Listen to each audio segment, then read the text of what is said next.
In 1979, an English woman named Mrs. Jean Hingley reported having had a strangely casual encounter with 3 winged beings who invited themselves into her home.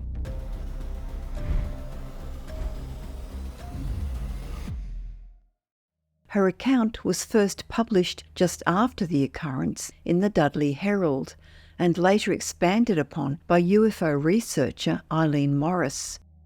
Morris's interview with Jean resulted in The Winged Beings of Bluestone Walk being published in the Flying Saucer Review in April 1980. Jean and her husband Cyril lived in a small council house in Bluestone Walk in Rowley Regis, near Birmingham. January 4th, 1979 was a cold, dark morning after snowfall as Jean waved Cyril off to work at a cement works at 7 a.m. Jean's job was in a factory making soundproofing for cars. The Hingley's house had small front and back gardens, with a carport at the back where she stood with Hobo, their Alsatian dog. After her husband's departure, Jean saw an orange light in the garden and went down to check that the carport light was switched off.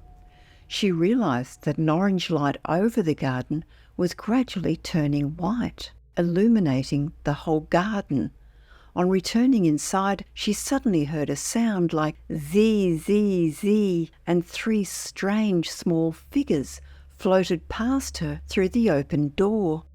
The beings glowed brilliantly and were floating about a foot or 30 centimetres above the floor.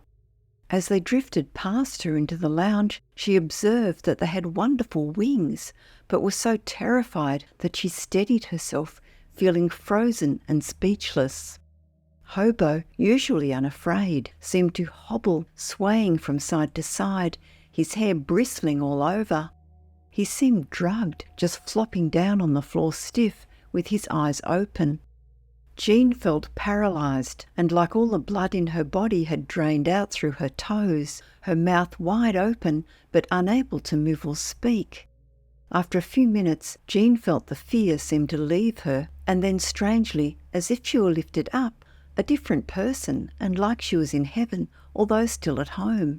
She felt herself float into the lounge, her feet not touching the ground. Despite all the doors being wide open, on the bitterly cold morning, she felt warm. She heard the small fake Christmas tree shaking, but its light was so intense she had to cover her affected eyes. Meanwhile, the 3 creatures seemed to be reading her mind, feeling like a light or X-ray penetrating her consciousness. The beings then seemed to turn down the light surrounding them, and, with a glow around their heads, she could see them clearly as they shook and tugged at the Christmas tree. She described them as 3 small, slim men in silvery green tunics and waistcoats with silver buttons. Each was about 3 feet 6 inches to 4 feet tall, all alike, with pointed hands, feet and caps, also silvery green, the caps topped with something like lamps. Transparent fishbowl helmets covered their heads to their shoulders. Their faces were waxy white. They had no eyebrows or ears and black diamond eyes. Their mouths very thin. Jean was particularly awed by their wings, which were large, oval-shaped and glowing with rainbow colours, more beautiful than our earthly colours, and covered in dots like Braille script. The small humanoids floated around the lounge, touching objects, the Christmas cards, the clock, the radio, and every piece of furniture. At last, Jean was able to ask the creatures what they wanted with her. Each of them placed their pointed hands to their chests, appearing to manipulate the buttons. She heard a beep sound come from each being's chest, followed by a voice, although their mouths never moved. All spoke in unison, saying, "We shall not harm you." In the ensuing conversation, they told Jean, "We come from the sky." Although still feeling paralysed, Jean explained to the beings about Christmas and Jesus' birth. They replied, "We know all about Jesus." They looked at the Sunday papers on the table, which had an honours list on the front page.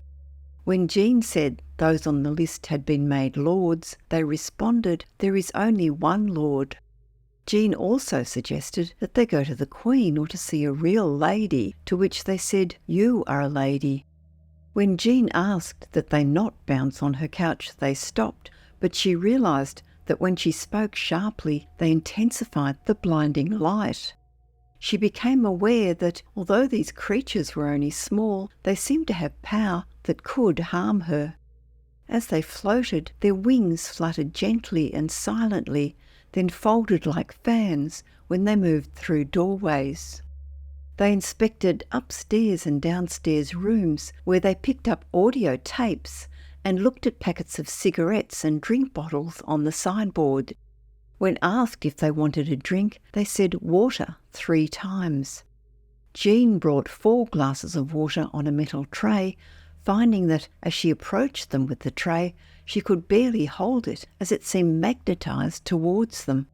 When the beings saw her watching them about to lift their masks to drink, they put the power light back on so she didn't see them drink, but when they replaced the glasses on the tray, the water was gone.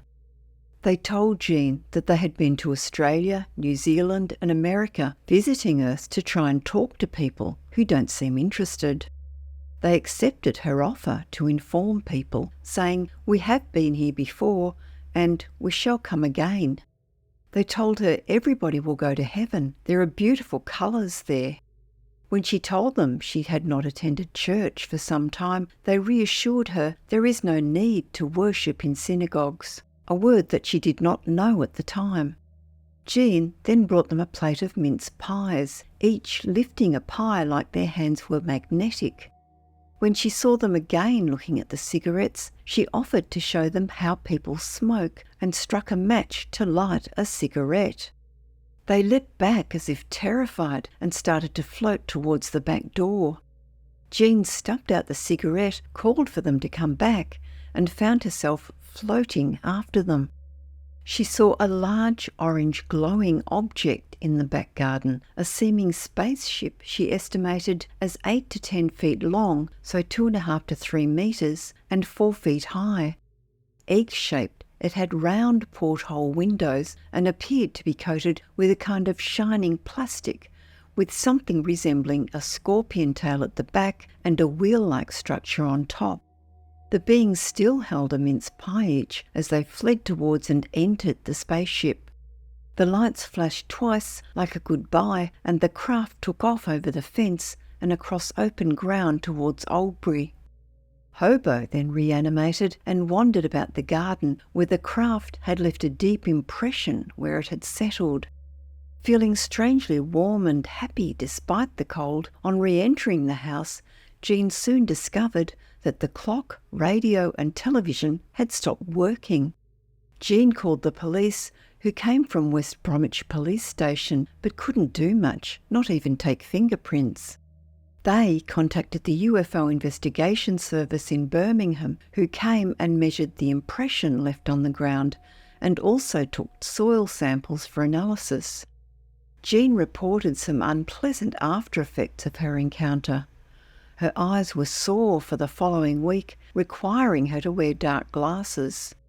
Her jaw ached after gaping with her mouth open with shock when she first saw the beings, and she took 2 weeks off work on her doctor's advice due to feeling unwell.